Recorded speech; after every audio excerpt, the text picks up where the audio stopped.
Olá, olá, olá, meu aluno da Polícia Civil do Paraná, que vai fazer prova nesse domingo. Vamos lá de revisão de informática. A aluna Sara me pediu, comenta aí, Sara. Ela me pediu, professora, não vai ter nada nessa reta final, porque a gente já teve a segunda reta final do concurso, né? Então, a gente teve aqui um curso teórico, com muitas questões comentadas e simulados.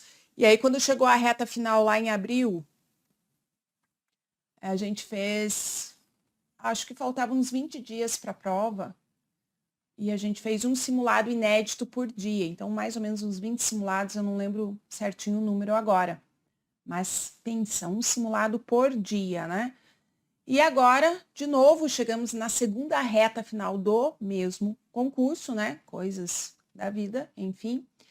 E eu trouxe aqui, a pedido então da Sara, principalmente, essa revisão, né? Eu ia gravar pela manhã, mas não consegui. E aqui já agora, é só 22h38, que eu vou começar a gravar essa revisão, que foi quando eu consegui. E essa revisão, deixa eu já avisar aqui para você, para depois você falar assim, ah, mas eu não entendi nada. Essa revisão não é para você que não estudou nada todo esse tempo, né? Se inscreveu no concurso, não estudou nada esse tempo, que é um milagre aqui. Não é. É porque eu não vou explicar os conceitos da forma que eu explico na aula. Não vou. Eu vou fazer uma revisão partindo do pressuposto que você estudou, principalmente ali os alunos que estudaram comigo, né? Ou que você tenha visto esse assunto talvez com um outro professor também. Você vai entender bastante coisa. Mas eu não vou explicar muito as coisas do início, por quê? Porque eu quero aproveitar bastante o tempo. Então, estou visando aqui os meus alunos ali que estudaram para este concurso, ok? Até trouxe a mesma capinha aqui dos desafios que a gente fazia nas nossas aulas, porque as nossas aulas elas tinham a teoria, teve aula de revisão também, teve simulado, teve questão comentada e tinha desafios. Aí eu peguei esse mesmo material dos desafios para trazer, não todo ele, né, mas muita coisa aqui para trazer aqui para vocês, ok? Então vamos lá? Deixa eu começar aqui. Eu vou começar falando aqui do Writer, ok? Editor de texto, porque eu creio que ele vai estar na prova sim, que vai ter conceito sim. Então vamos dar uma olhada aqui em alguns tópicos do Writer. Se você tiver o seu aberto aí, legal também. Então, vamos lá, olha só, menuzinho arquivo. O que a gente tem de importante aqui? Eu quero que você lembre que você pode abrir aqui um arquivo novo e a partir de novo você pode abrir aqui uma planilha, o Calc, tá? Lembra disso. Então, o que eu vou fazer aqui, eu vou falar muito, lembre disso, por quê? Porque eu sei que isso aqui tudo você já estudou, ok? Então, salvar como Ctrl Shift S, ok? E aqui você pode exportar, então, como PDF e exportar como EPUB. Lembra? A gente estudou, então, essa partezinha aqui também, ok? Então, no menuzinho arquivo. Menu editar, como eu sempre falo, tem aqui o registrar alterações. O registrar alterações, ele é muito importante. E o examinador, em geral, ele pede o caminho, né? Se percebe que o examinador, o FPR, ele gosta de cobrar o caminho. E o que é o registrar alterações, né? Você vai fazer um documento aqui, vamos colocar aqui, concurso PC Paraná 2021, né? Então, se eu vir aqui em editar e venho aqui em registrar alterações e registrar, se eu fizer uma alteração aqui, por exemplo, colocar um negrito, ó, ele vai colocar, deixa eu dar zoom aqui, ele vai colocar aqui para mim essa barra retinha aqui no parágrafo que eu tenho a alteração. E perceba que ele ficou negrito, mas ele ficou também aqui nessa cor mostardinha, né? Ficou mostardinha, ok? Eu posso também, por exemplo, deletar aqui. Vamos deletar aqui o PC Paraná. É PC Paraná mesmo. Vamos lá, é um del aqui. O que ele fez? Ele colocou um taxado, né? Indicando que que essa palavra foi deletada. Essa foi a alteração feita. Professora, mas como que eu vou saber se isso é taxado ou é uma alteração? Porque você tem a barrinha aqui do lado, tá vendo? Você tem essa barrinha, deixa eu aumentar mais aqui. Você tem essa barrinha aqui do lado te dizendo que isso é um registro de alterações. Outra alteração que pode ter, eu posso colocar aqui um texto, ó, prof. Deixa eu colocar professora. Ok, só professora, tá bom. O que ele fez? Ele sublinhou. Então, mostrando também aqui que eu tenho a alteração. E que alteração foi essa? Foi uma adição de texto. Né? Então, essas alterações são importantes você saber aqui esse comportamento, então, do writer aqui no registrar alterações. Ó, ele pode mostrar ou não, né, essas alterações, ó. Ok? E aqui, ainda, eu posso aceitar as alterações todas ou rejeitar todas, né? Então, ou aceitar, rejeitar as alterações, certo? Então, aqui, de interessante e de provável, né? De cair, que pode cair, que é algo que o FPR gosta de cobrar, aqui o registrar alterações, ok?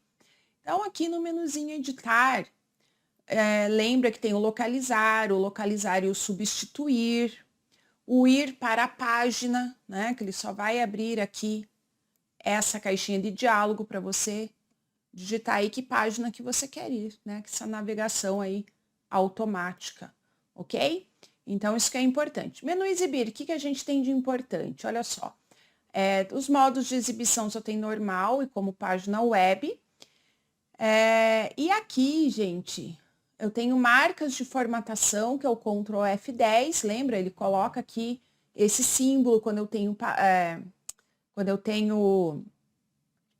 parágrafo, né? Quando eu pressiono aqui, olha só, o Enter, ele vai adicionando essas marcas de parágrafo. Se eu tiver aqui também, deixa eu inserir não, aqui no menuzinho tabela, inserir uma tabela, olha só, já vai olhando aqui que eu estou colocando uma tabela. Ele também coloca essa marcazinha em cada célula da tabela. Eu vou tirar ele aqui, ó, Ctrl F10 o atalho dele, não esquece esse atalho. Que eu vou colocar aqui outra coisinha pra gente, ó. Eu vou clicar aqui na régua, no 5, e vou clicar aqui no 8. Eu criei aqui o que a gente chama de marca de tabulação. Isso aqui é uma tabulação, tá? Se eu pressionar aqui o Tab, o cursor para nessa marca de tabulação. Vou colocar aqui, ó, nome, Tab, parou na marca de tabulação seguinte, cidade, Enter, vem para a linha de baixo, Tab, tabulação, Kátia, cidade, Tab, ó, Curitiba, né? Então, isso é a tabulação. Agora eu vou de novo aqui, exibir marcas de formatação. Ó. Quando eu tenho tabulação, ele coloca a flechinha. O marcas marcas de formatação, ok? O nome dele é marcas de formatação aqui no Writer, certo? E aqui você já aproveitou e viu tabulação, olha aqui. Né? Se eu der 2 cliques, ela vai abrir aqui essa caixa de diálogo de parágrafo, que eu já vou mostrar para você também outra forma de você chegar nela. E aqui tem, ó, tabulação esquerda, direita, centrado, que é o centralizado, tá? E decimal, tá? E os símbolos da tabulação são os seguintes, deixa eu mostrar para você aqui na telinha. Espera lá, deixa eu colocar aqui uma pagininha em branco pra gente. Olha só, na tabulação, a gente tem aqui o alinhamento esquerdo, direito, o centrado e o decimal, que é assim, o decimal para alinhar pelas casas decimais, ok? Então, às vezes pergunta quais são os alinhamentos da tabulação. Então, lembra que não tem aí justificado, tá? Ok? Bom, então, deixa eu tirar aqui esse marcas de formatação. Menu inserir, o que a gente tem? Quebra de página, Ctrl Enter, tá? Que é importante. Aí tem figura, gráfico, né? Font work, que é aquele texto artístico. Caractere especial, que equivale a símbolo lá do Word, né? Então, uma passeada aqui. E aqui, olha só, número de página, que também é interessante. E outra coisa que o FPR, inclusive, já cobrou, número e índice, né? Se eu quiser colocar um sumário, menu inserir, sumário e índice, aqui sumário, índice, bibliografia, eu tenho aqui, então, o caminho, né, de como colocar um índice, ok? Certo? Ok, do menu inserir. Menu formatar, ele é um menu extremamente importante, ok? Então, aqui eu tenho a formatação de texto, né? Esses atalhos aqui podem estar na prova, são atalhos básicos, tá? Se você puder dar uma olhadinha neles. Aqui o circular caixa, Shift F3, circular caixa que ele vai, né, circulando entre maiúscula, minúscula, ele vai circulando, ok? Então, aqui o clonar formatação, que equivale ao pincel de formatação do Word, o que ele faz? Copiar formatação, lembra disso? Aqui, limpar a formatação, Ctrl M, e aqui, caractere. Caractere vai abrir a caixinha de diálogo para você configurar a fonte, o tipo da fonte, o estilo, negrito itálico, o tamanho. Né? Que mais aqui?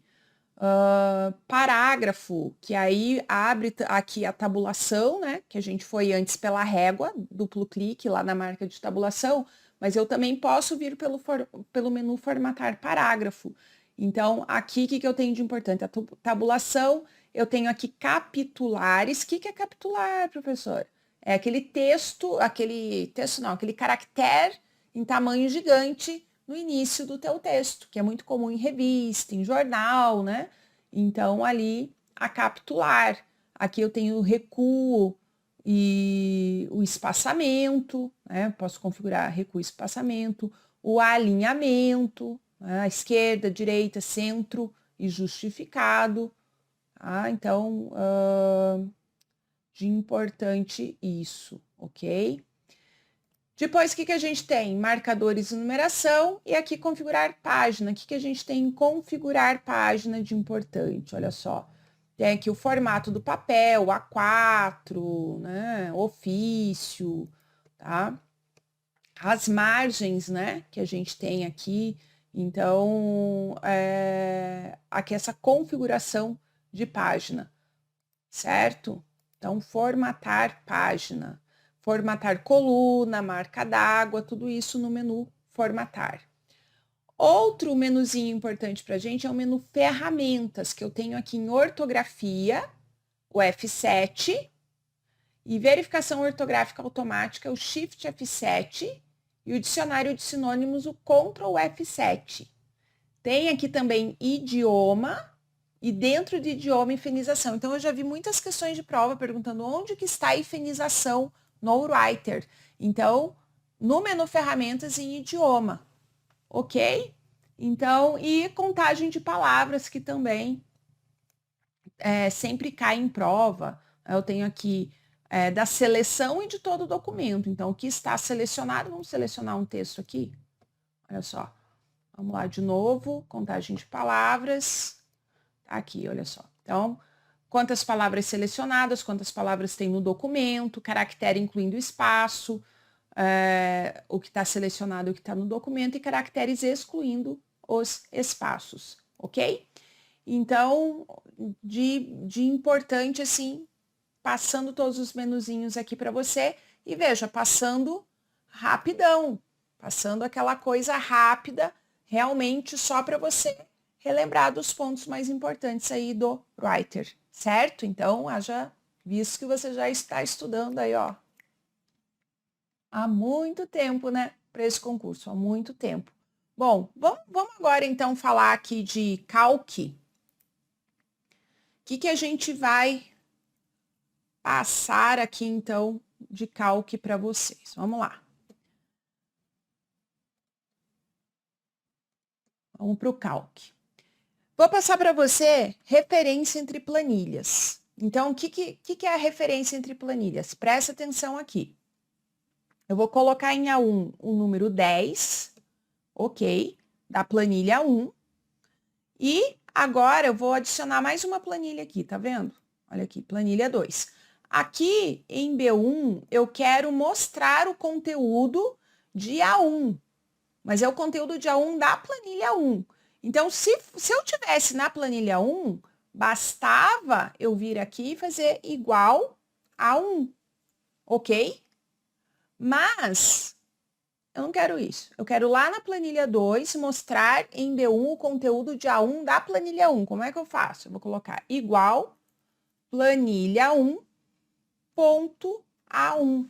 Veja, lá no Excel é exclamação. Então, para você que já estudou aí Excel, não confunda.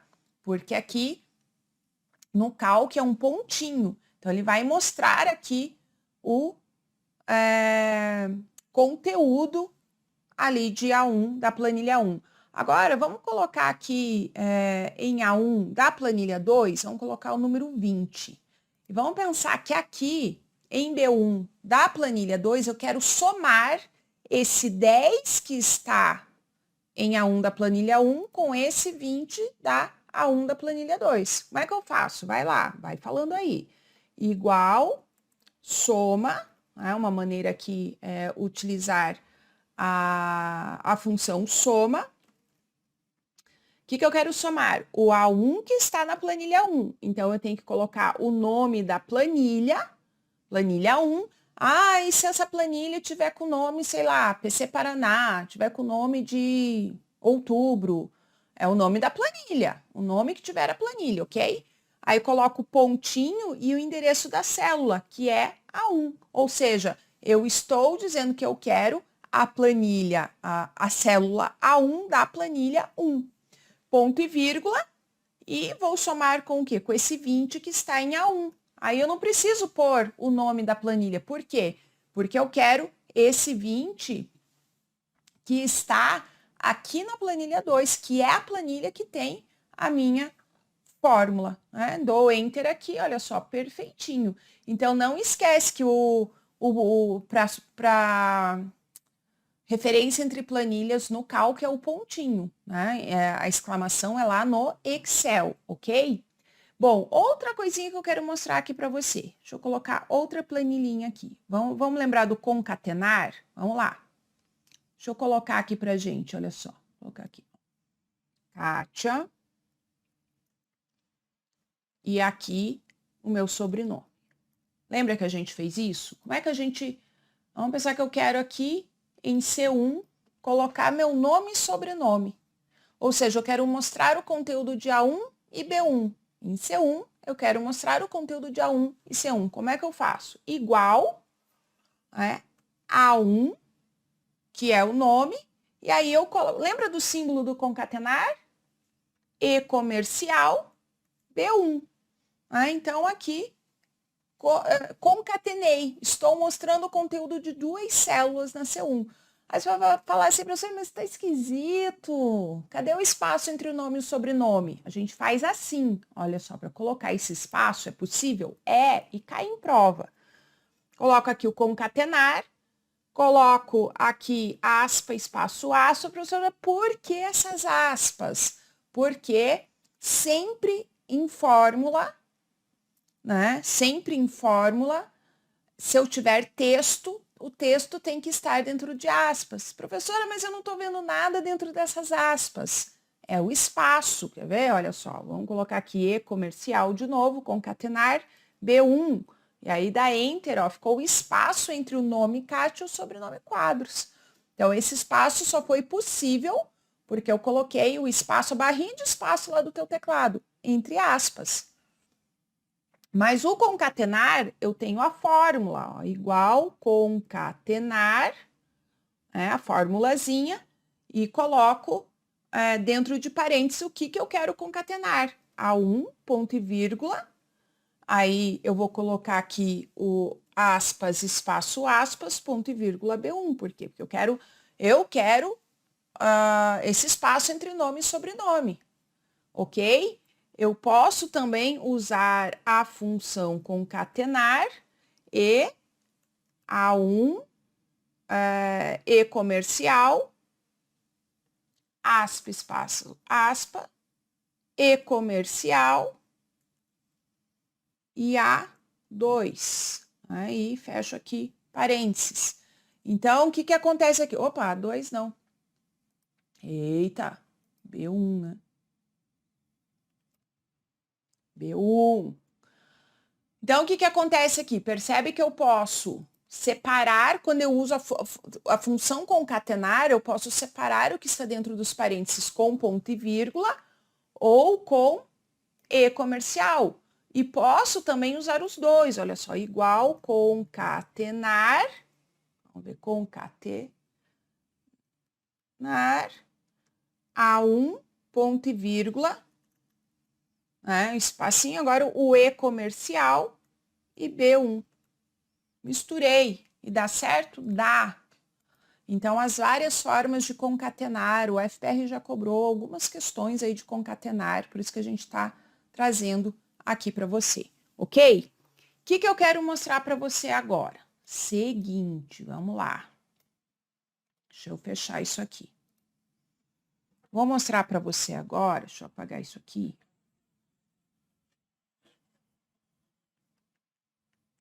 A função máximo. Opa, bateria do Note está acabando. Pronto, não está mais, já liguei o cabinho. A função máximo igual máximo, vamos colocar aqui B3, dois pontos C5. Aí eu vou pegar aqui uma tabelinha. Pera lá. Deixa eu achar aqui uma tabelinha que já está pronta.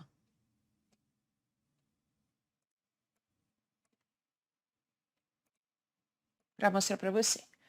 Olha só, B3 até C5. Qual que é o máximo, gente, de B3 até C5? Aqui no olhômetro, o máximo ele traz o valor máximo, né? Então, o máximo aqui ele é 40. Lembra que eu posso fazer igual, ó, que devo até fazer aqui, ó. Posso colocar aqui ponto e vírgula B4, ponto e vírgula 15, ponto e vírgula C3, dois pontos C5. Tudo isso aqui vale. Professora, como é que eu resolvo isso? Não lembro mais. Separa pelos ponto e vírgula, e aí você vai ver qual é o máximo de B3 até C5. Tô vendo aqui no olhômetro que é 40, então bota aqui 40. Agora aqui, o que eu tenho lá em B4? O que eu tenho em B4? B4, ó, tem 40 de novo, coincidência, né? Foi na 40. Aqui eu tenho 15, professora, de onde saiu esse 15? Da minha cabeça, para mostrar para você que eu posso ter números que não são conteúdo de nenhuma célula. E aqui o máximo de C3 até C5. Vamos ver lá qual é o máximo de C3 até C5. Ó, C3 até C5, 40 de novo. Então, vamos colocar aqui o resultado, 40. Agora, qual é o máximo entre 40, 40, 15 e 40? O resultado deu 40. Então, perceba que você pode ter uma função máximo bem simplesinha, isso vale para a soma, para o mínimo, e você pode ter uma função máxima um pouquinho mais incrementada. Agora, vamos comparar com outra função que o FPR gosta de cobrar. Vamos colocar aqui, vamos fazer dessa forma aqui e vamos colocar aqui a função maior. E vamos colocar a mesma coisa aqui, olha só. Então, vamos lá. Se eu pegar aqui essa mesma tabelinha, qual que é o máximo que vai ficar, né? Qual o resultado dessa função máximo? Então, eu vou dividir aqui pelo ponto e vírgula, aqui eu já sei que o máximo é 40, e eu vou comparar com esse 3. Entre 40 e o 3, qual que é o máximo? 40. Agora, a função maior, o que ela faz? Ela vai trazer para a gente o maior valor. Se for a função menor, vai trazer o menor valor, né? Então, o que ela vai fazer aqui? A primeira coisa que ela vai fazer é ordenar os números que estão, ó, separo pelo ponto e vírgula, né? Que os números que estão nesse intervalo. Então, o que eu tenho aqui? Eu tenho 6 números, olha só. Vamos colocar aqui esses 6 números que nós vamos ordenar. Então, venho aqui, qual que é o primeiro maior? 40, segundo maior 40, terceiro 19, ó, 40, 40, 19. Depois, qual que é o quarto maior?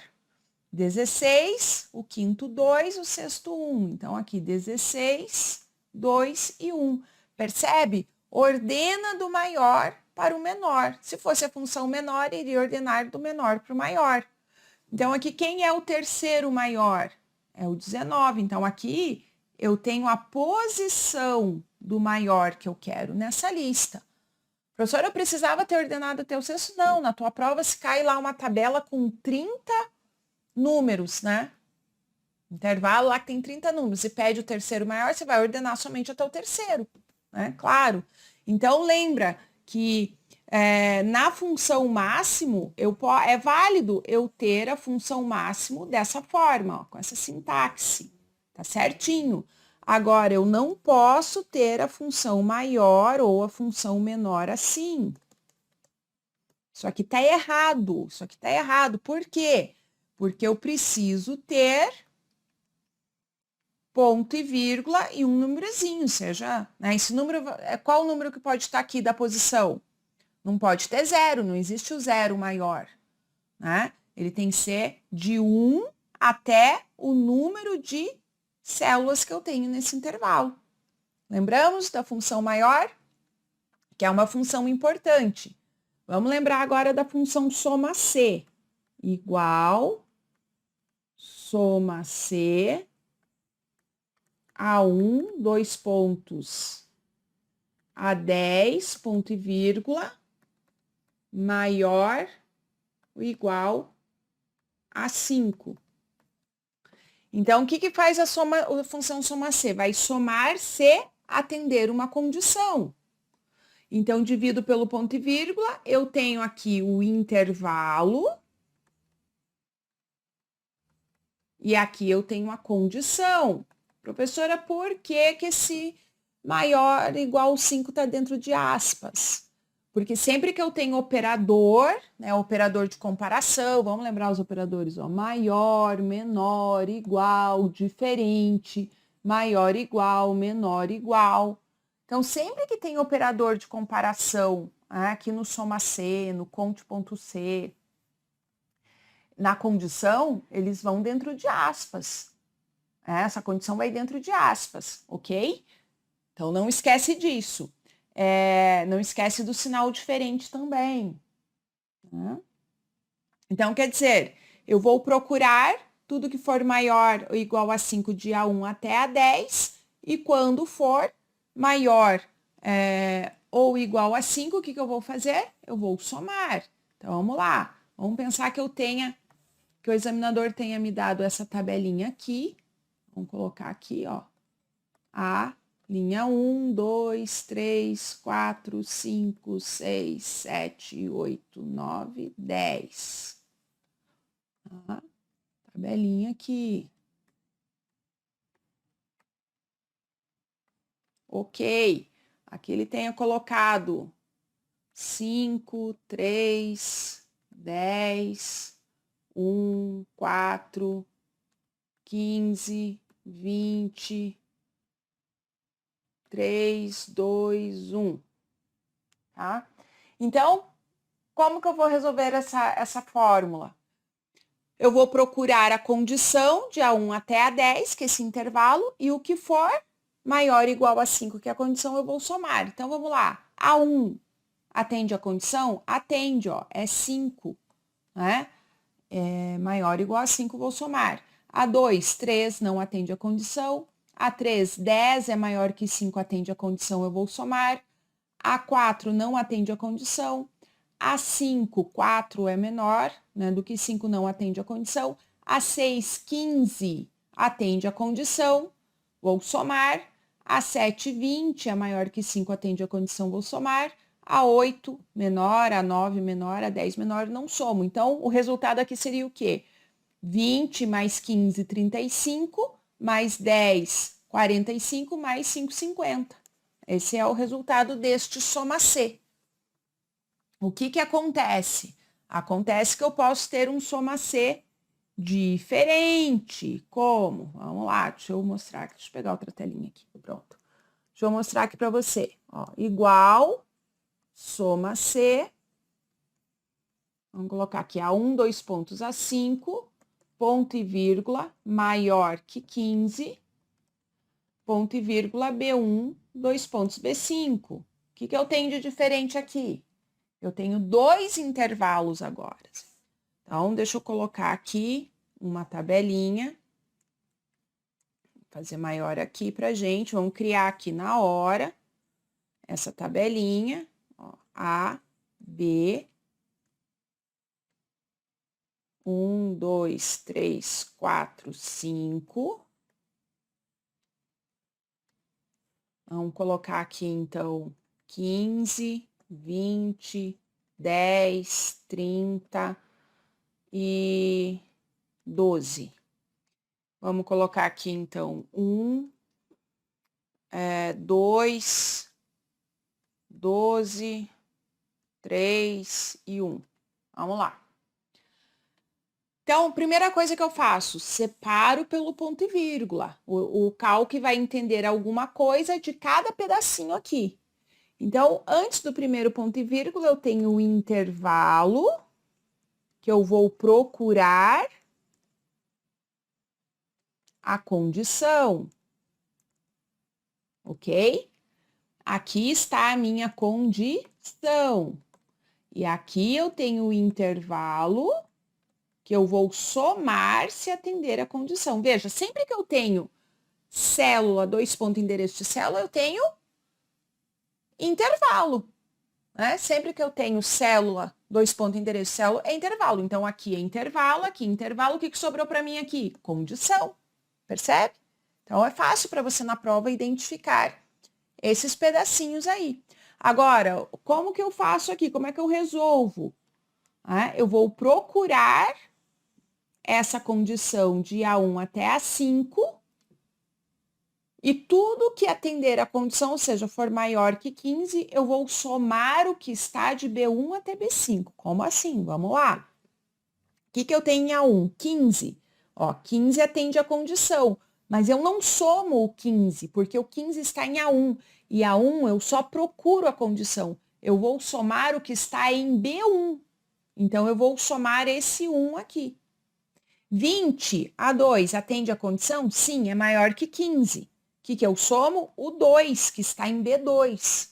Perceba que nesse primeiro intervalo A1 até A5, eu só procuro a condição. Eu somo o que está no segundo intervalo. Ok?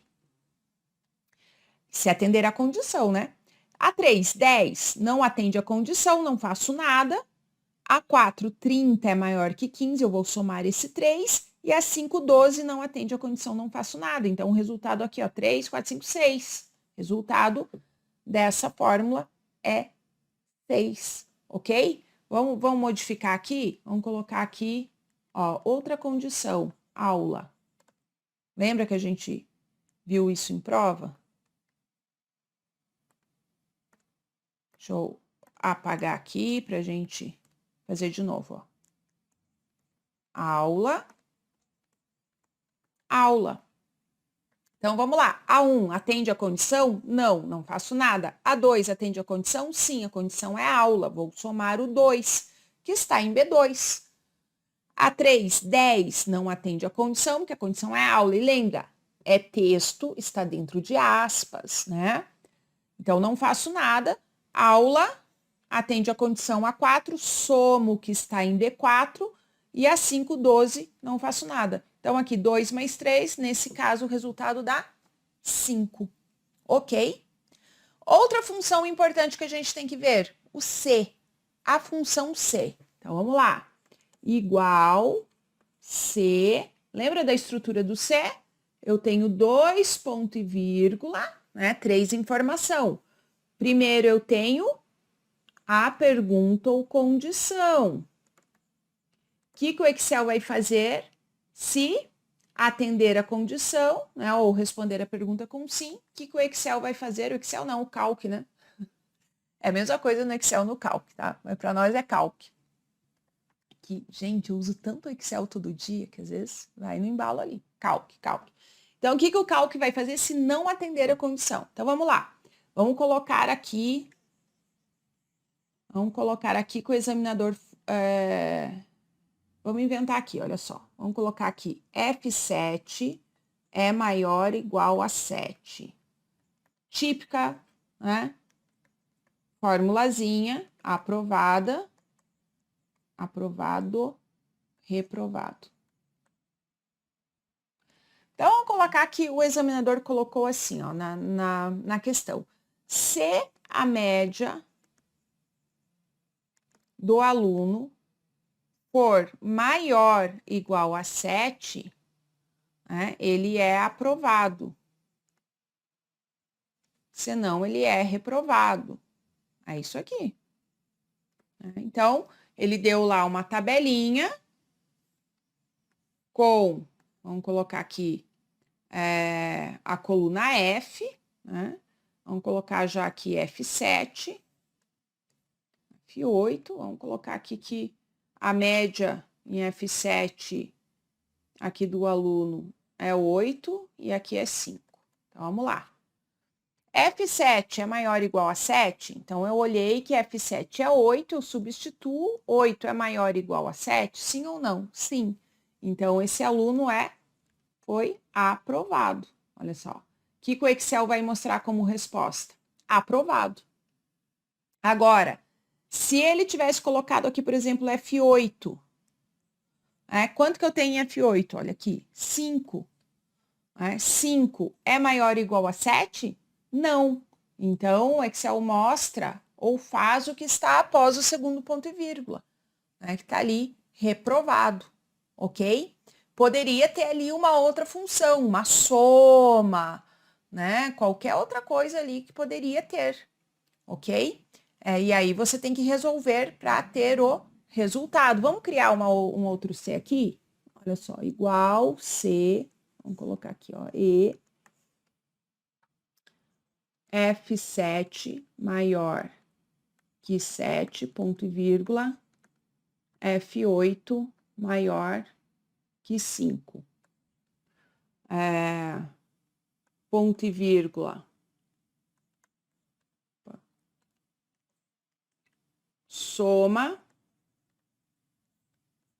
F7 até F10, ponto e vírgula, 0. Inventando aqui, gente. Vamos lá. Vamos colocar aqui. Vamos fazer para cá.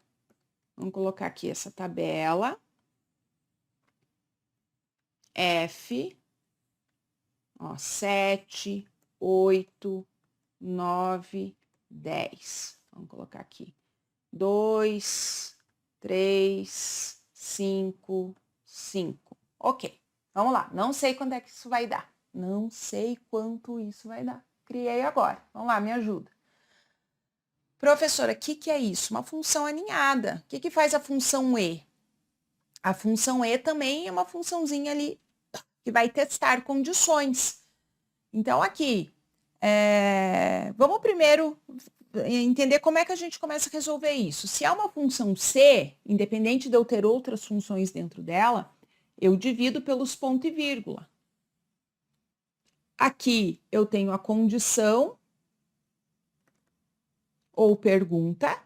Aqui, se atender a condição, o Excel vai ter que resolver, o Calc, né, vai ter que resolver essa soma, que é a resposta, e aqui ele vai apenas mostrar o zero se for o não.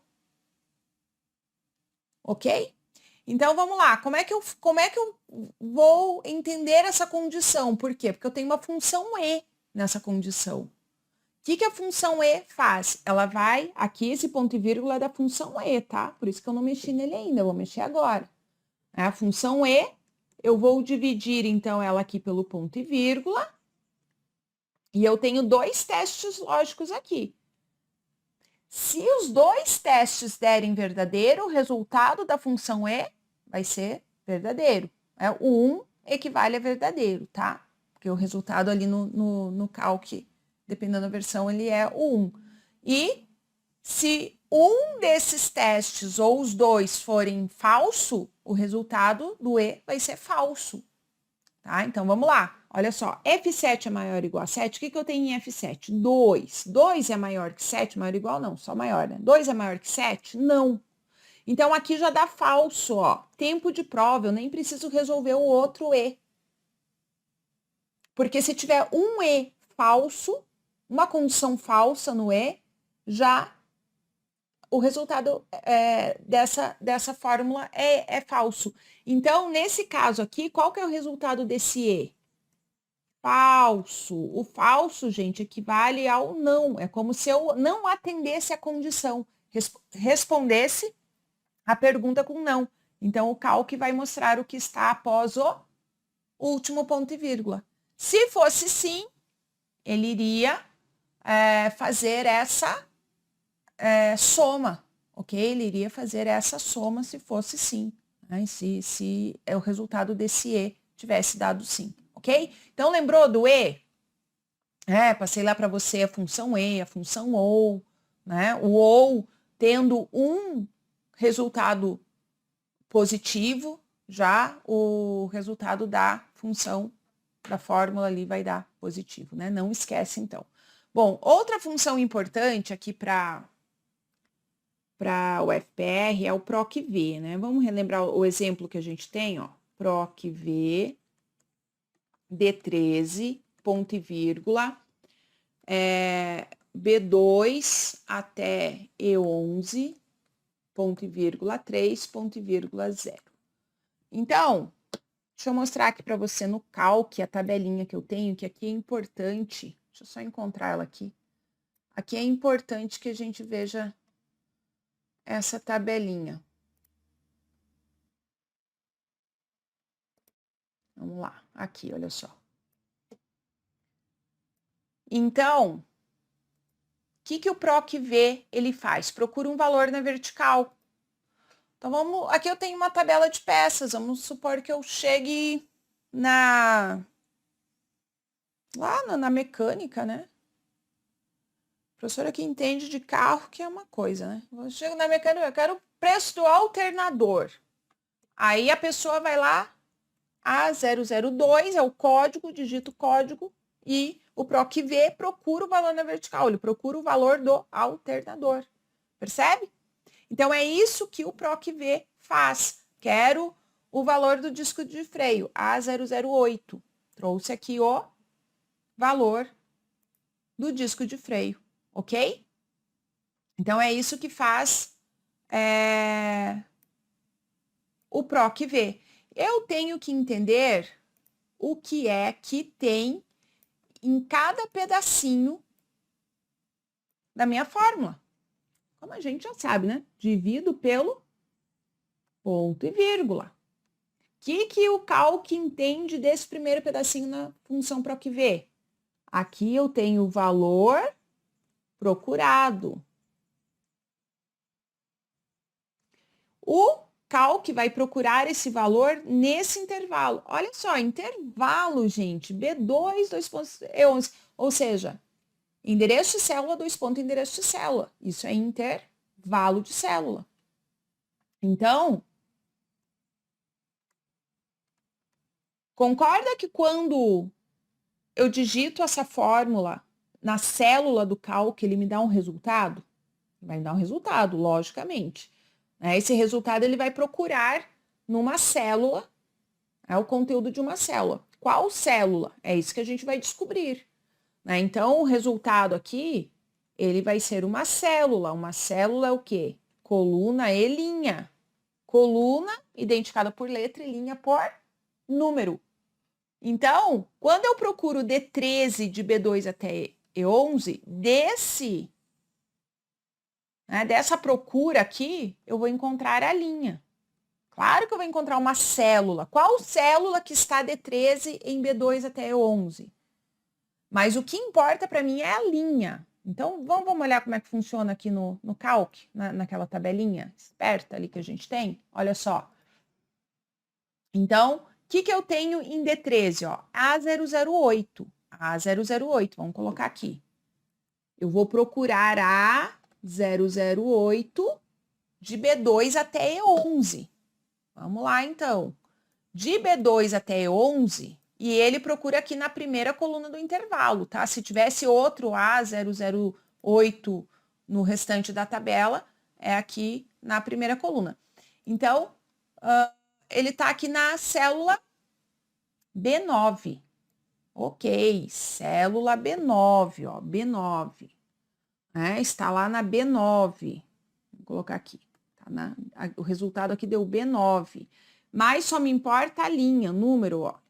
Aqui vai sair a célula que está o meu resultado. Então, eu já sei que o resultado está na linha 9. É nesse momento que você vai olhar nas alternativas, porque se só tiver uma alternativa da linha 9, você já encontrou o teu gabarito, né? Tempo de prova. Então, vamos procurar agora a coluna. A coluna é aqui, ó. Coluna 3. Uma coluna não é identificada por letra? Vamos entender. Eu vou pegar esse intervalo aqui, B2 até E11, e começo a contar pela primeira letrinha do intervalo. Então, a coluna B é a coluna 1. Aí, a coluna C vai ser a coluna 2. E a coluna D vai ser a coluna 3. Então, quer dizer que o meu resultado está na célula D9. Vamos conferir aqui no Calc? Vamos conferir aqui no Calc. Então, aqui, D9, vamos lá, D9, 8573, que foi exatamente o resultado dessa fórmula que foi digitada aqui. Olha só. E o que é esse zero, professor? Esse zero, gente, é o seguinte, deixa eu falar aqui para você. Em geral, a gente não usa ele nas questões, é raro ter questão que a gente usa. Eu posso ter aqui zero ou falso, ou eu posso ter aqui um ou verdadeiro. Então, zero ou falso é quando o Calc só admite o valor exato que você vai procurar. Se ele não encontrar esse valor exato, ele dá erro. E o um ou verdadeiro, ele aceita um valor aproximado, ok? Bom, deixa eu mostrar aqui para você. Espera lá.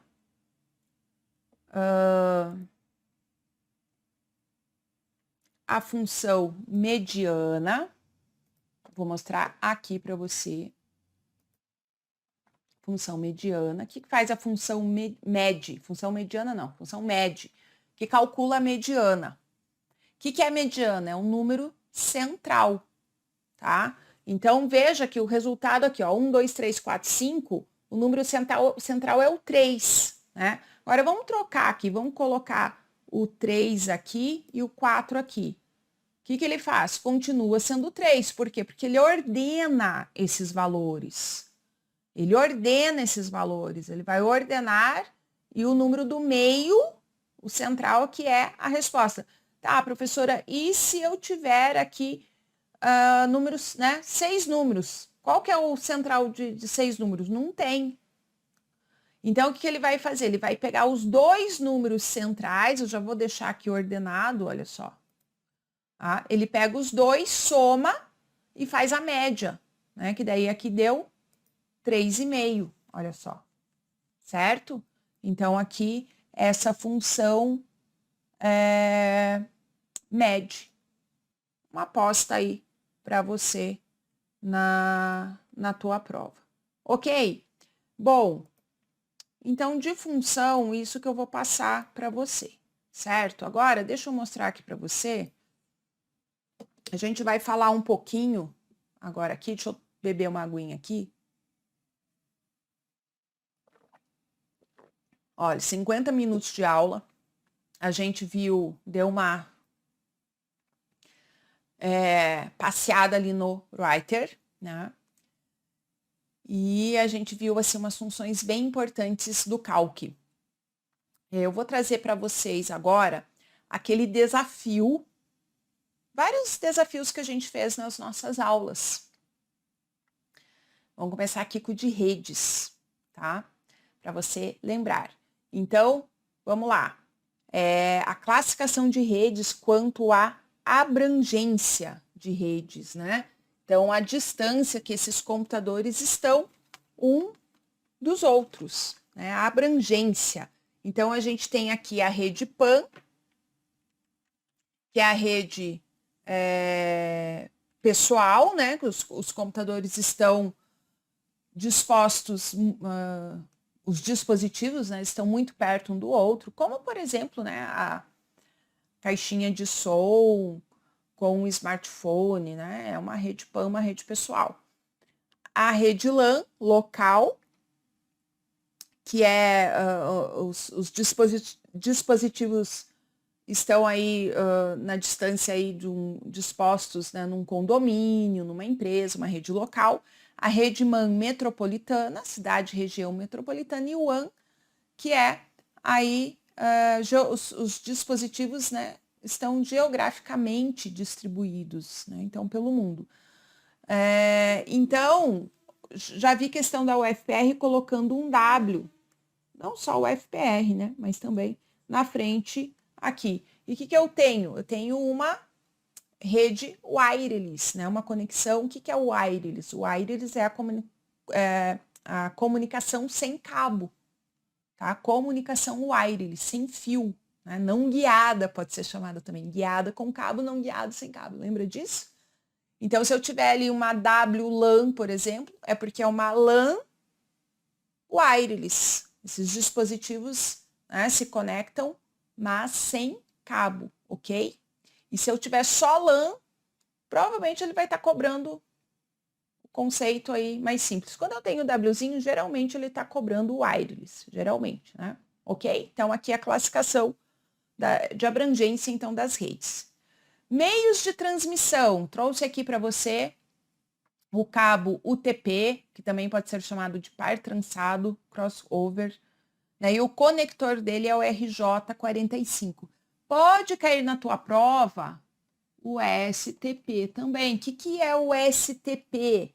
Ele tem blindagem, né? Por causa de interferência, tá? Então, ele é o mesmo UTP aqui, mas ele é blindado, aí é o STP, ok? Também o cabo coaxial, conector BNC ou RCA, ok? Seguindo, hardware de rede. Então, aqui a gente tem a placa de rede, né? O que é? Endereço físico de uma rede. O UFPR já cobrou isso também. Isso aqui é o desafio, né? Lembram? Lembram que esse era o desafio de redes? A gente teve a aula de redes, e aí eu coloquei esse desafio. E onde está preenchido aqui para vocês foi em branco, para vocês preencherem, né? Para vocês estudarem. Aqui está com a respostinha aqui para nossa revisão, para vocês que lembrarem. E é legal que eu trouxe esse material, que você que estudou, né, fez esse desafio, isso vem mais aí na sua mente. Então, olha só, endereço físico de uma rede. A gente tem a placa de rede, e a placa de rede, ela tem esse endereço, que é o endereço MAC, tá? É um endereço físico. Se o examinador pergunta o endereço lógico da tua rede, é o IP. Se ele pergunta o endereço físico da tua rede, é o endereço MAC. Então, não esquece disso, que isso, o UFPR já cobrou. Responsável por receber dados de um provedor de serviços de internet através de um meio de conexão. É um modem, né? Então, um modulador, demodulador de sinal, aquele que recebe os dados, né, de um provedor de serviço de internet. Aqui, eu quero que você numere qual que é o que eu tenho aqui no número 1 e o que eu tenho no número 2. Então, o hub ou switch, que está aqui no número 1, olha só, ele é esse hardware de rede que vai conectar os dispositivos dentro da rede. Qual que é a diferença aqui? O hub, lembra que o hub é burro? Por quê? Vamos pensar que aqui é o hub, né? O que acontece aqui? Se esse carinha aqui, esse computador, quer enviar uma mensagem para esse computador, todos os computadores que estão na rede vão receber essa mensagem. Todos vão receber essa mensagem, tá? E isso deixa a rede mais lenta, tem a insegurança de que todos recebem também, ok? Agora, se for um switch e esse computador aqui envia uma mensagem para esse computador, somente esse computador vai receber essa mensagem, certo? E aqui, o número 2, então é o roteador interliga redes. Então, veja, hub switch vai interligar dispositivos dentro de uma rede, o roteador, ele interliga aí redes, né? Interliga redes. Então, aqui, conecta dispositivos em uma rede LAN e envia dados para todas as estações, o hub. Conecta dispositivos em uma rede LAN e envia dados apenas para o destinatário, o switch, conforme a gente falou. Gente, protocolos. Então, aqui o protocolo TCP. Lembra o TCP? Ele está lá na camada de transporte, né?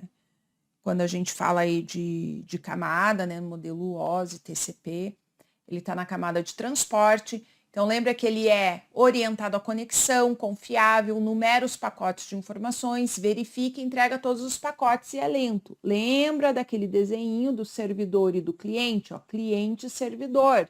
Requisito a informação, o TCP divide em pacotes. Pode estar na tua prova também segmentos. Ele numera os pacotes de dados, o roteador vai entregar esses pacotes de dados por diversas rotas, sempre é por diversas rotas. E aqui o TCP vai juntar esses pacotes de dados e ele vai entregar esses pacotes de dados para o cliente. Como ele estabeleceu uma conexão, veja, ele é orientado à conexão, ele é confiável, significa que ele entrega todos os pacotes de dados. Se faltar pacote, ele volta a buscar. Como é que ele sabe que pode ter faltado pacote? Porque ele numerou, ó, ele numera os pacotes de informação, né? Isso pode ser chamado de segmentos na tua prova, ok? E ele faz a verificação. Mas para numerar e fazer a verificação, ele leva tempo, ele é lento, né? Leva tempo para fazer isso. Ao contrário, o UDP, lembra que o UDP é tudo o contrário aqui? Ok? Relembrando IPv4 e IPv6. Então, vamos lá, características do IPv4, ó, versão 4. Ele tem 32 bits, 4 octetos, os octetos vão de 0 a 255. Então, por exemplo, 200.200.200.200. Se tiver um octeto aqui que é 280, IP inválido, né? Tem que ser de 0 até 255 e 4 octetos separado por um pontinho. Já o IPv6, ele tem 128 bits e ele usa a tabela hexadecimal, que é aquela tabela que tem números de A a F. A professora tá louca, F lá é número de 0 a F, né? Então, porque ele pega os números de 0 até 9 mais as letras de A a F. Então, a gente já fala ali números de 0 a F, ok? Porque as letras aqui estão representando os números na verdade. Então, ele tem 8 octetos, ó, A, B, C, 1, separados por 2 pontos. Eu não vou fazer todos aqui, ó, porque são 8 octetos. Cada octeto vai ter 4 caracteres dentro dessa base numérica hexadecimal. E se você vir na tua prova assim, ó, 2 pontinhos, significa que aqui eu tenho um octeto só de 0. Se você vir um octeto que está assim, ó, só 3 caracteres, significa que eu tenho um 0 aqui à direita, que ele não está mostrando. Ok? Seguindo, HTTP, protocolo de transferência de hipertexto. FTP, protocolo de transferência de arquivo. Ó, veja aqui, protocolo, T de transferência, F file, arquivo. HTTP, protocolo, de transferência de hipertexto. Então, aqui, T, transferência, HT, hipertexto. Protocolo, transferência de hipertexto, ok? SMTP, POP e MAP são protocolos de correio eletrônico. Então, SMTP, aquela brincadeira, sua mensagem está partindo. Ou S de saída, eu já sou mais simples, ó, S de saída, e-mail foi enviado. Protocolo de envio de e-mail. POP e MAPs, os dois são recebimento, Só que o POP é aquele recebimento físico, né? Que a gente baixa ali o e-mail para o nosso HD. E o IMAP é de acesso aos servidores, né? Então, que o e-mail fica no servidor e nós só acessamos. HTTPS é o protocolo de transferência de hipertexto com criptografia. Esse S é do quê? Lembra lá? Flechinha feia. Esse S é de SSL ou TLS. Criptografia. Não confunda o SSL com o SSH. Tá? Então, olha só, Telnet e SSH são protocolos para acesso remoto, sendo que o SSH tem criptografia também, mas não confunda SSL com SSH. Ok? E agora vamos falar do DNS. Lembra o que é o DNS? Eu estou passando muita coisa para vocês aqui nessa aula, né? Eu falei, uma revisão, não estou explicando nada detalhado, porque todos esses assuntos que eu estou falando, gente, todos os assuntos que eu já falei agora, você sabe que lá na nossa aula teórica ia umas 4 horas. Aqui eu só quero relembrar, refrescar na tua cabeça, né? Os assuntos que você já viu. Então, DNS, Sistema de Nomes e Domínios, é ele que vai atribuir um IP ao domínio, lá o www.katiaquadros.com.br. Ele atribui o IP ao domínio ou vice-versa, o domínio ao IP. E ele é uma estrutura distribuída e hierárquica. Caiu na tua prova. O que é uma estrutura distribuída e hierárquica? É o DNS. Então, ele é utilizado para traduzir endereços de domínios da internet em endereços IPs e vice-versa. Ok? Certo? Então, vamos falar um pouquinho de Linux? Lembram desse desafio do Linux? Está aqui com as respostas. Vamos ver se você lembra. Deixa eu beber uma aguinha aqui. Vamos lá. Conceitos do Linux. Ele é software livre e ele é código aberto. O que é o software livre, né? Vai pensando aí. Acho que tem uma telinha aqui com software livre. Se não tiver, depois eu falo. Ele é multiusuário, multisessão, multitarefa. Então, posso ter várias contas de usuário, né? Multissessão, vários usuários logados ao mesmo tempo, que vai se alternando. E ele é multitarefa. O Lyle e o Grub são gerenciadores de boot. O kernel é o núcleo do sistema. O shell, o interpretador de comando. Né? Que pode cair também na tua prova, bash. Né? O cifrão é o símbolo para usuário comum e o cerquilha é o símbolo do superusuário ou usuário root. Principais diretórios, bin, /bin, armazena executáveis binários, bin de binários, /dev, arquivos de dispositivos, pode estar ali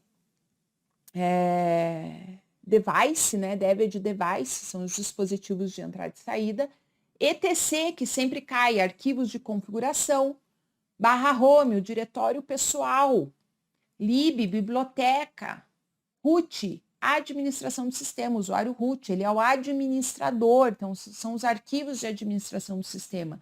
TMP, armazenamento temporário. USR, programas de usuários. E /boot, arquivos de inicialização do sistema. Boot é a inicialização do sistema. Então, resumidamente, porque a gente já estudou esses diretórios, tá?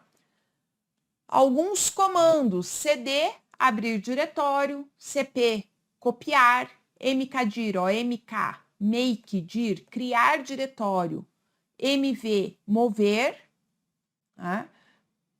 passwd, alterar senha, rm, apagar arquivo, rmdir, apagar diretório vazio, ls, listar conteúdo do diretório, shutdown, desligar ou reiniciar o computador. Então, são aqui principais comandinhos, né, que eu trouxe aqui para vocês. A gente viu vários outros, né? Deixa eu ver aqui uma coisinha para você. Quando você quer ver o diretório atual, o diretório que você está, é o pwd, lembra? Isso que eu queria falar. Não confunda com o passwd. Passwd altera a senha, não esquece disso. E outro comandinho também para você alterar permissões, o chmod. Chmod. Para você alterar permissões, então, ok? Lembram das permissões? A gente não vai falar aqui, a gente viu na aula toda essa parte de permissões, mas aqui a gente não vai falar, só o comandinho mesmo.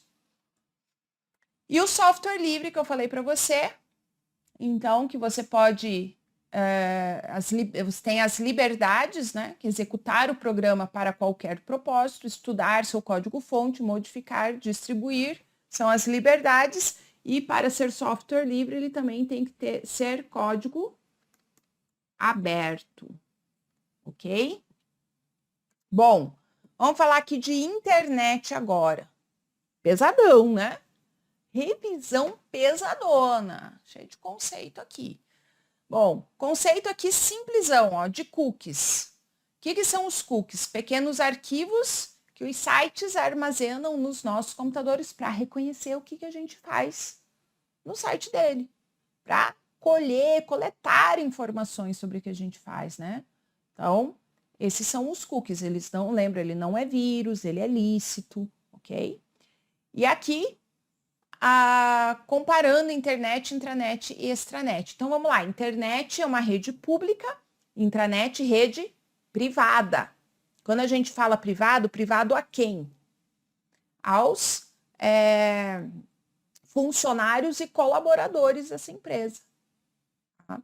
Então, vamos ver aqui essa tabelinha que é bem legal, olha só.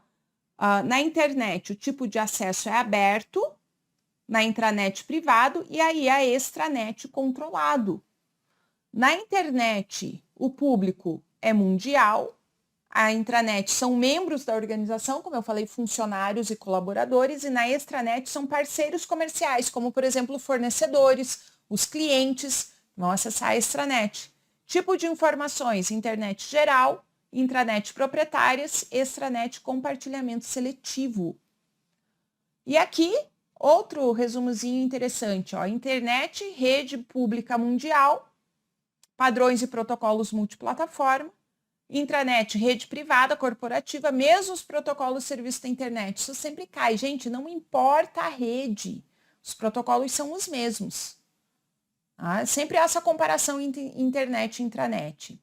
E extranet, a intranet fora da empresa, para filiais, fornecedores, clientes, certo? Bora falar agora de funcionamento do computador.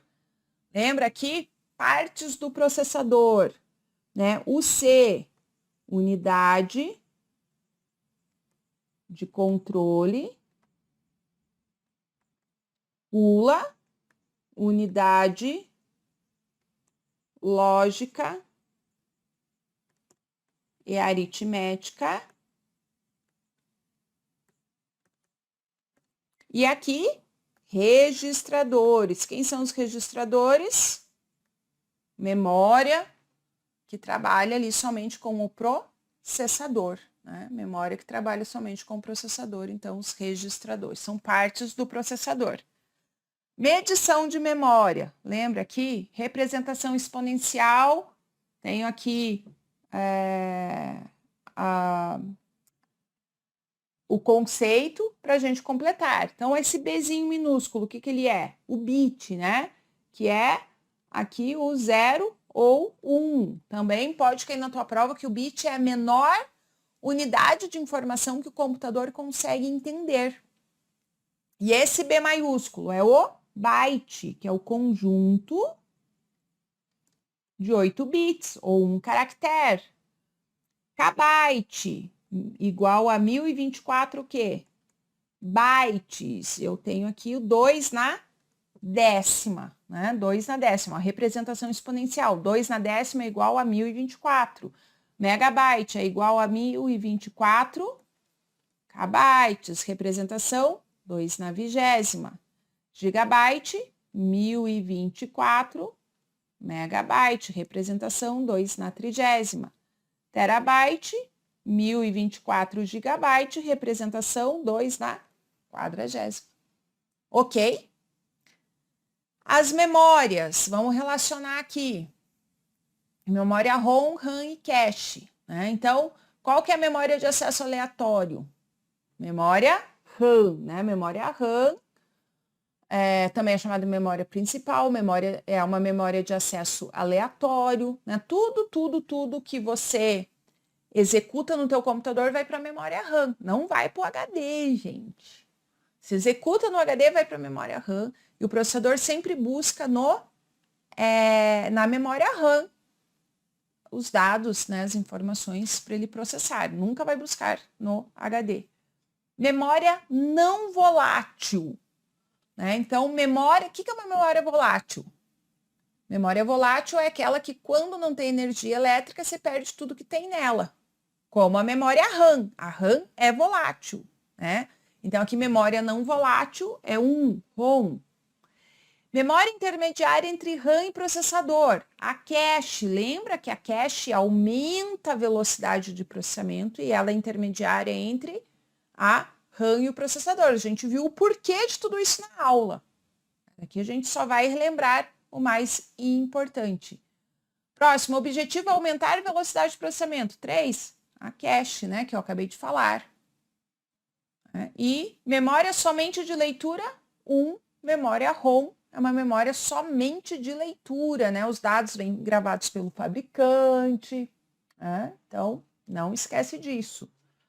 E os periféricos, que são importantes. Periféricos são os hardwares conectados ao computador.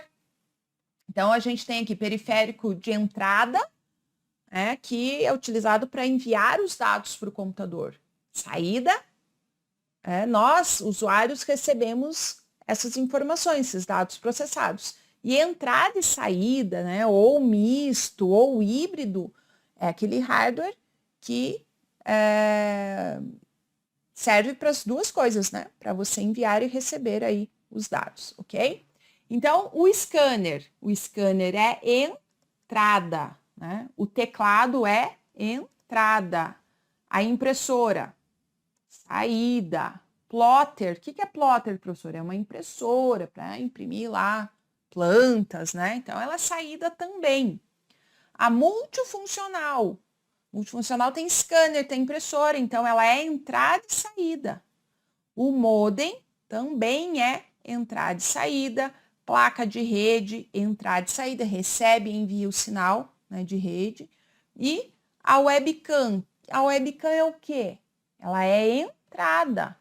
A gente vê ali a imagem no monitor, que o monitor é saída, ok? Seguindo, lembra desse desafio para completar? Já vi questões da UFPR cobrando dessa forma. Então, vamos lá. Qual que é? Pegou lá numa lojinha, né? E já vi diversas bancas cobrar isso, o FPEC também, diversas bancas cobrando isso. Pega lá, computador na lojinha, e daí vai fazer perguntinhas, né? Qual que é o sistema operacional aqui? Aqui, né? Linux. Então, o sistema operacional Linux. Simples, né? Processador. Olha aqui. Processador Intel Core i5. Memória principal. Né? Memória principal, gente, aqui é a memória RAM, né? Olha só, 8 GB. Então, aqui é a capacidade da memória RAM. Se você estiver perguntando qual que é a característica de memória principal que ele tem aqui, ok? Memória secundária, aqui, ó, SSD 256 GB. Então, ele tem aqui um SSD, né? Então, a memória secundária é o quê? Essa memória de massa. Nesse caso aqui, o HD, né? Um HD SSD. Mas HD, pendrive, cartão de memória, tudo isso é memória secundária. São essas memórias que a gente usa para armazenar os dados, né? Que a gente está salvando, nossos arquivinhos ali que a gente está salvando, ok? Outro aqui, olha só. Notebook, vamos lá, marca, né? Acer, olha aqui a marca, Acer. Já vi cobrar qual era a marca. Processador, de novo aqui, ó, Core i5. Memória principal, 4 GB. Memória secundária, ó, agora é 1 TB, ó. Então, um HD aqui de 1 TB. Esse não é SSD, então foram dois exemplos, um SSD e outro que não é. Outra coisinha que eu quero mostrar aqui para vocês, para a gente finalizar. Vamos dar uma passeada no Mozilla Firefox. Olha aparecendo aí. Mozilla Firefox. Vamos lá. Vamos dar uma passeadinha aqui, gente. Olha só. O que eu quero que vocês saibam aqui? Nova janela privativa. Ctrl Shift P. Se for no Google Chrome é Ctrl Shift N, mas o conceito é a mesma coisa, né? Essa navegação anônima, navegação privativa. Então, o que ela faz, né? Essa navegação. Ela não vai fazer com que você fique anônimo para todo mundo. Ela faz com que você fique anônimo ali no seu computador. Então, isso quer dizer que se você estiver no teu trabalho, teu chefe sabe o que você está fazendo. Se você estiver numa escola, né, o diretor, enfim, da escola pode saber o que você está fazendo. Você fica anônimo no seu computador. E enquanto você está navegando, está tudo normal, sendo coletado os cookies históricos, sendo armazenado, tudo normal. Mas no momento que você fecha o navegador, essas informações de cookies, de histórico de navegação, elas não são armazenadas no seu computador, tá? Se você fez download, claro, esse download fica ali no teu HD ou no teu pendrive, né? Não esquece que o Ctrl J é o atalho para você listar ali os downloads, né? E se você adicionar alguma coisa nos favoritos também, eles são preservados ali nos favoritos, ok? Vamos lá. Deixa eu ver mais alguma coisinha aqui que a gente tenha de importante. Tem bastante coisa importante, né? Mas eu vou passar para você aqui, olha só. Outra coisinha aqui. Que eu quero que você lembre, né? Você que estudou aí. Lembra que eu passei para você o desafio dos principais atalhos de navegadores? Passei isso para você. Então, vamos lá, olha, navegação anônima, que eu já falei, né? No Mozilla, Ctrl Shift P, Google Chrome, Ctrl Shift N. Nova guia em ambos, Ctrl T, nova janela, Ctrl N. Reabrir última guia fechada, Ctrl Shift T nos dois. Abrir a página inicial, Alt Home. Abrir histórico, Ctrl H. Adicionar site atual aos favoritos, Ctrl D. Abrir página de downloads, Ctrl J. Localizar pode ser Ctrl F ou F3. Limpar dados de navegação, Ctrl Shift Delete nos dois, bem importante esse atalho. Ir para a barra de endereço, Ctrl L ou Alt D. Atualizar página, F5 ou Ctrl R. Esse Ctrl R pega tanta gente, porque a maioria só conhece F5, F5, F5, né? Ativar ou desativar o modo de tela cheia, F11, ok? Então, atalhos aqui que são importantes, que o pessoal aí que teve aula comigo tem, né? Todos esses desafios, todo esse material foi dado aí no curso teórico, né? Então, é uma revisão mesmo, uma revisão, você vê, muito assunto aí em 1h20, né? Porque a gente tem muito tempo também até a prova aí no domingo. Bom, agora, já atendi o pedido da Sara, eu vou atender aqui o pedido do João Higino, que falou, professora, eu estou muito ansioso, eu estudei, eu estou com medo de errar a questão. Gente, eu vou dizer uma coisa aqui para vocês, né? Que agora a parte de informática já foi vista. Tá? Agora vamos conversar aqui sobre o emocional, o psicológico para essa prova, tá? Quem mais estuda é o que mais sente essa pressão na hora da prova, é o que mais sente ansiedade na hora da prova. Né? Naturalmente, você dedicou muito mais e você investiu tanto dinheiro para comprar material, bons cursos, e investiu muito tempo. Então, é natural que você sinta uma pressão sua, muitas vezes de familiares, e às vezes essa pressão de familiares, essa pressão externa, está na tua cabeça também. Às vezes não tem ninguém te pressionando, mas você fica com aquilo, não, mas eu tenho, né? Eu tenho que ser nomeado nesse concurso, eu tenho que passar, eu tenho que ir bem, eu tenho que ser bem classificado, eu tenho que acertar as questões. Essa pressão já te tira do teu eixo.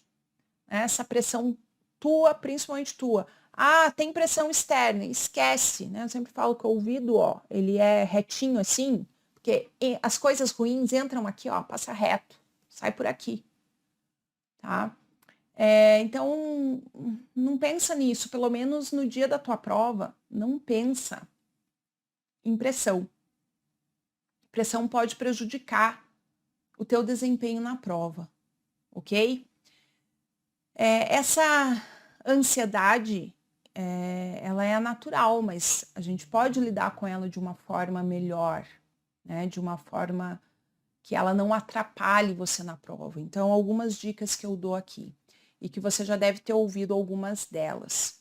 Começa a tua prova, você tem que, a prova são 3 bolinhas que você tem que equilibrar. Que bolinhas são essas? Conteúdo, que você passou todo esse tempo estudando, o emocional, que você talvez não tenha trabalhado ainda, mas que ainda dá tempo de você trabalhar o emocional para essa prova, e tempo de prova, que em simulados você deve ter simulado isso, tá bom? Você deve ter simulado o tempo de prova, né? E se você não fez isso, você pode agora já pensar, como é que eu vou fazer minha prova? Porque não é só com o conteúdo que você tem que chegar na tua prova, você tem que chegar na tua prova também já com a tua estratégia de como que você vai resolver essa prova. Então, a minha dica resolve primeiro as questões mais fáceis, aquelas que você... e começa pela disciplina que você mais domina, tá? Depois disso, eu faria o rascunho de discursiva, né? Quando tem discursiva, faz rascunho da discursiva, enfim, que é aqui o caso de vocês, né? Faz aí o rascunho, vai para as próximas questões, se precisar, dá uma ida até o banheiro, até para dar uma refrescada na cabeça, volta, faz as outras questões que te exigem um pouco mais, né? E depois volta aí para a discursiva, e se der tempo, volta para alguma questão que você tenha ficado aí em dúvida, que seja mais pesada. Mas é muito importante, a gente teve aí a prova do Banco do Brasil e eu conversei muito com os alunos no pós-prova. E eu não tive essa conversa com eles no pré-prova. E uma das reclamações deles foi justamente tempo de prova. E teve inclusive uma aluna muito querida que ela trabalha com matemática e ela chegou na prova e falou, não, vou deixar a matemática por último. Só que daí o que aconteceu? Não deu tempo nem para ela ler as questões de matemática. Ela perdeu as questões que ela domina. Então, por isso você tem que começar pelas questões fáceis, porque você vai resolver rapidão. E mais, elas vão dar um estímulo para você resolver as outras. Quando aparece uma questão muito difícil, que talvez você não tenha visto, nem tenha visto aquele assunto, ou você não saiba aquele assunto, você tem que lembrar que você estudou com excelentes professores, com excelentes materiais, e que se aquilo está difícil para você, ela está difícil para todo mundo. E que muitas vezes aquela questão está ali justamente para tirar o teu eixo, porque uma prova de concurso ela não testa só o teu conhecimento ali no conteúdo, ela testa muitas coisas. Então, respira. Né? A minha grande dica aqui, que eu sou professora de yoga também, para quem não sabe, é respirar. Eu faço mentoria com alunos, planejamento de estudos, enfim, muita gente sabe que eu trabalho com isso. E tem uma aluna, a Fernanda, que quando ela chegou para mim, eu falei isso para ela: Fernanda, chega na tua prova e respira, faz um exercício de respiração. E ela fez. Quando ela chegou para fazer a prova, ela começou a respirar. O fiscal da sala achou que ela estava passando mal.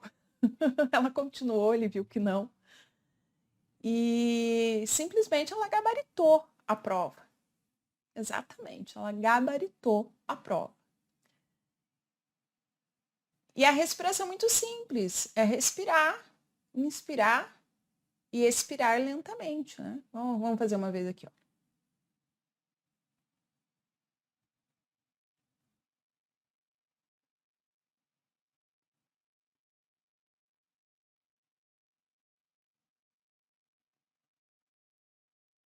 Então, se você faz isso por 3 minutos, você oxigena o teu cérebro. Isso é química, gente. Isso aí não é religião, não é magiquinha. Isso é química.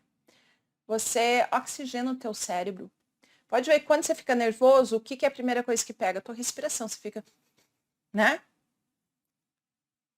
E quando você está calmo, como que você faz para acalmar? Respirando lentamente. Levando o ar para os teus pulmões, vai levar o ar para o teu cérebro. E você já pode começar a fazer isso hoje. Vários exercícios de respiração. Outra respiração legal que você pode fazer, que te ajuda a concentrar, é você fazer essa respiração aqui, ó. Você fecha aqui a narina direita, inspira.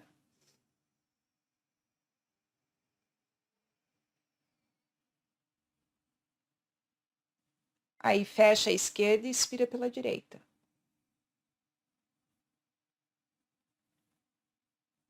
Inspira.